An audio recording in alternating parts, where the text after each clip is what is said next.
Regan Slaymaker for International Boxing News, and I have the pleasure to be joined by head trainer at the Match Gym, Tony Sims. Tony, how are you today, mate? Good, mate. Why is your nickname the Slaymaker? I'll call you President Reagan. I should, but I think it looks a bit weird if I introduce myself as President Reagan in the interview. I'll leave you to do that, Tone. But I couldn't ask for a better nickname from yourself, mate. You're the president. Don't know why I deserve the nickname the President when the amount of pastings I get in this gym, but anyway, mate. Obviously down the Matchroom gym, obviously Jimmy Sains and George Liddard just doing some tech sparring in there. We were just saying off camera, two of the best prospects the country, let alone in Essex, is producing at the moment. Yeah, they're both young and they're both really good prospects. They're both learning on the job, and they got an exciting year in front of them. They've started fighting for titles this year, and it'd be an exciting year for them both. Definitely as well. I think this is only our second interview this year, Tone. So I'm going to go on a kind of a reflection bit so far. Obviously, we start with George. Obviously, mandatory challenger for the Southern Area middleweight title. Not too sure what the situation was with Paul Gordon at the moment, but George is in a very, very good position heading into title fights in 2025. Yeah, like you say, he's mandatory for the Southern Area, and we'll just go on from there. Whether he fights for that or goes straight into the English title, we'll see. But I think he's ranked like 13th at the minute on BoxRec, so he's nearing into the top 10. So he'll start fighting for titles definitely. Maybe in his next fight, probably. Definitely, obviously, Linus Adofia has that title as well at the moment. Very experienced guy. If not already, how many fights time, or would you be happy to put George in with a Linus Adofia type fighter next?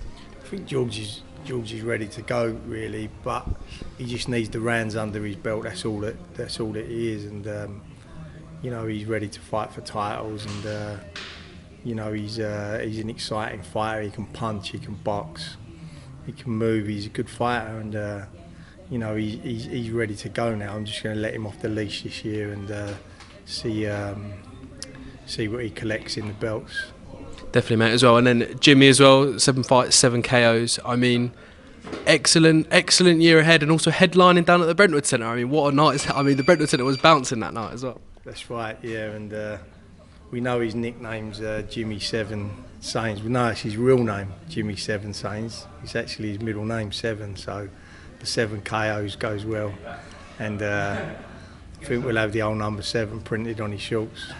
No 7-Up sponsor yet, Jimmy. I don't know. You're killing me with that one. So, mate, we need to sort that out if you're watching as well.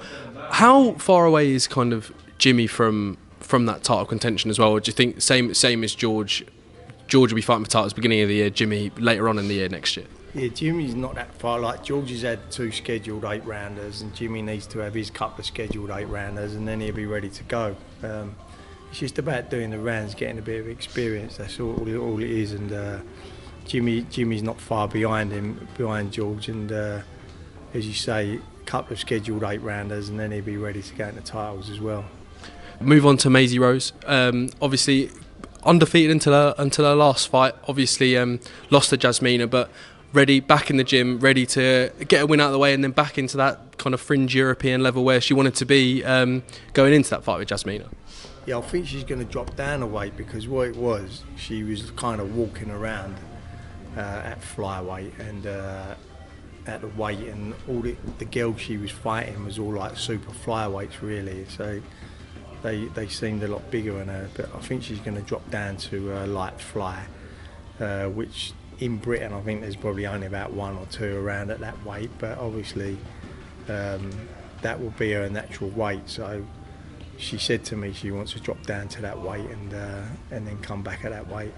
Definitely, it gives them, obviously moving down to light fly, then gives them more of a chance to kind of win titles at more weight divisions. Obviously moving down a weight, and then while she can, moving up the weight divisions, like we'll probably see with Jimmy and George moving up to super middle in time to come as well. Yeah, definitely, and weight's a big factor in the fights, and if you're not fighting at your right weight category, then you're inferior to your opponent. So I feel like Maisie's been fighting at the wrong weight, and the reason for it is there's not much at her weight, so she ain't really had a lot of choice. And then, as I say, the girls she's been fighting, they're dropping down a weight, so they're a lot bigger than her. So I think she gets to her natural weight of light fly, and then I think she'll be a lot stronger at that weight. For sure as well, and I think if I haven't said it on camera before, I mean 3 of the best prospects in the country are at this gym, and I get to see them nearly weekly, which is always nice as well. I mean, Tone, obviously hard not to talk to you and not talk about Conor Benn versus Chris Eubank. I mean, the audience for it in Saudi, I mean, that was perfect, doing that face-off. I mean, but that fight is absolutely massive if we get it rescheduled. Yeah, and as you say, it's probably the biggest fight in British boxing right at this moment, and you know, we just want to get this case over and done with this month, so he's clear, and then he's clear to fight, and then we'll start talking about the fight. But as you say, it's a massive fight, and you know, a lot of people interested in watching that fight.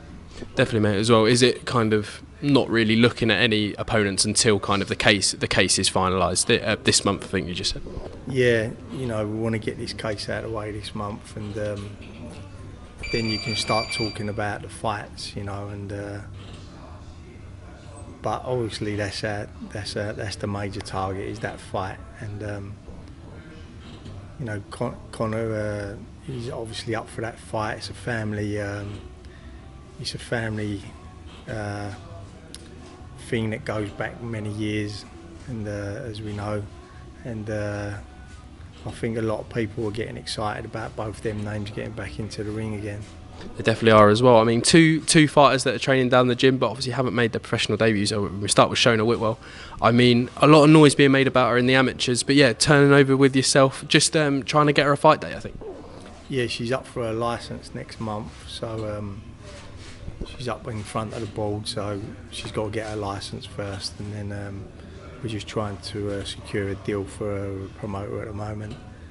And then obviously Ramtin Musah, same thing, he's waiting for his board date, and then we're just trying to sort out a promotional deal for Ramtin, so two GB fighters are exciting additions to the gym. Definitely, mate. For those that didn't watch kind of Shona and Ramtin in the amateurs, what can they expect, obviously, for them when they do turn over pro? Well, any of the top GB fighters are always naturally gifted, and obviously both of them have had a lot of fights internationally, and they'll both be exciting fighters for the you know, on the shows, and I look forward to both of them making their debuts. Definitely, mate, as well. Obviously, just to finish, Tone, I was writing an article kind of the other day about kind of the middleweights that you've trained. I mean, is it just by chance that you've trained probably more middleweights, super middleweights than any other in the country? Obviously, success with Darren Barker, Felix Cash, John Ryder, George, Jimmy, I mean, and obviously recently Mark Dickinson as well. I mean, is it just by chance that you've trained fighters in and around that weight division? Yeah, it probably is just by chance. I mean, fighters come to you and want to turn pro, and some you gel with and some you don't. It's just by chance, really, that they was in that weight category. But the middleweight division traditionally has always been a great division, and there's been some great champions down the year, British and world, along the way, and it's always exciting working with middleweights. They can punch, they can box, you know, and they're always in exciting fights. So I've probably been lucky to work with some of the best middleweights in the country at the time. Definitely, mate, as well. And final one from me, what would you say kind of your finest moment as a trainer has been? Obviously we've spoken about kind of the champions on the wall there, kind of, but what one night kind of stands out to you the most in your career? Yeah, it's hard. It's an hard answer to say, because there's been many nights, many standout nights, and obviously the world titles are always standout moments. You know, any world title that you pick up. So it's an hard one to say, really. But you know, I've had a few big moments in the sport, but it's difficult to answer, really, to pinpoint that one moment.